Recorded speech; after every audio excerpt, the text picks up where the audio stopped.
गीता का एक श्लोक है, तस्मात् ज्ञान संभूतम हस्तत्थम ज्ञान सिन्नात्मन छित्त्वेनं संशयं योगमातिष्ठोत्तिष्ठ भारत। इसका कृष्ण कहते हैं अर्जुन से, श्रीमद् भगवत गीता का ये श्लोक है। कृष्ण अर्जुन से कहते हैं, अतएव तुम्हारे हृदय में अज्ञान के कारण जो संशय उठे हैं उन्हें ज्ञान रूपी शस्त्र से काट डालो। हे भारत, तुम योग से समन्वित होकर खड़े हो और युद्ध करो।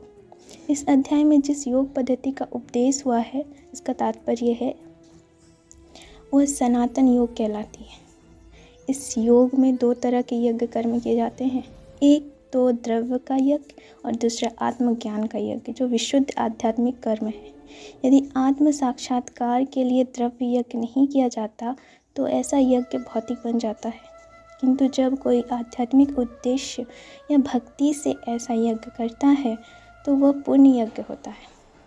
आध्यात्मिक क्रियाएं भी 2 प्रकार की होती है, आत्मबोध या अपने स्वरूप को समझना तथा श्री भगवान विषयक सत्य।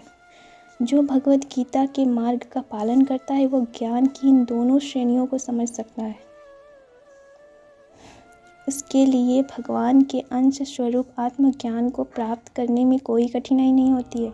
ऐसा ज्ञान लाभप्रद है क्योंकि ऐसा व्यक्ति भगवान के दिव्य कार्यकलापों को समझ सकता है।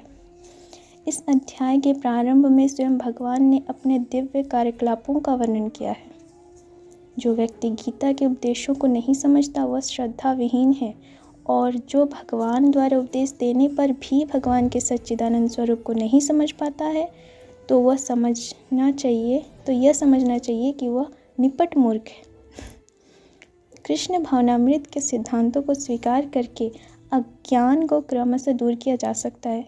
यह कृष्ण भावनामृत विविध देव यज्ञ, ब्रह्म यज्ञ, ब्रह्मचर्य यज्ञ, गृहस्थ यज्ञ, इंद्र संयम यज्ञ, योग साधना यज्ञ, तपस्या यज्ञ, द्रव्य यज्ञ, स्वाध्याय यज्ञ तथा वर्णाश्रम धर्म में भाग लेकर जागृत किया जा सकता है। ये सब यज्ञ कहलाते हैं और ये सब नियमित कर्म पर आधारित है, किंतु इन सब कार्यकलापों के भीतर सबसे महत्वपूर्ण कारक आत्म साक्षात्कार है। जो इस उद्देश्य को खोज लेता है वही भगवत गीता का वास्तविक पाठक है, किंतु जो कृष्ण को प्रमाण नहीं मानता है वो नीचे गिर जाता है। अतः मनुष्य को चाहिए कि वह सेवा तथा समर्पण समेत किसी प्रामाणिक गुरु के निर्देशन में भगवत गीता या अन्य किसी शास्त्र का अध्ययन करे। प्रामाणिक गुरु अंतकाल में चली आने वाली परंपरा में होता है और वह परमेश्वर के उन उपदेशों से तनिक भी विपथ नहीं होता जिन्हें उन्होंने लाखों वर्ष पूर्व सूर्यदेव को दिया था।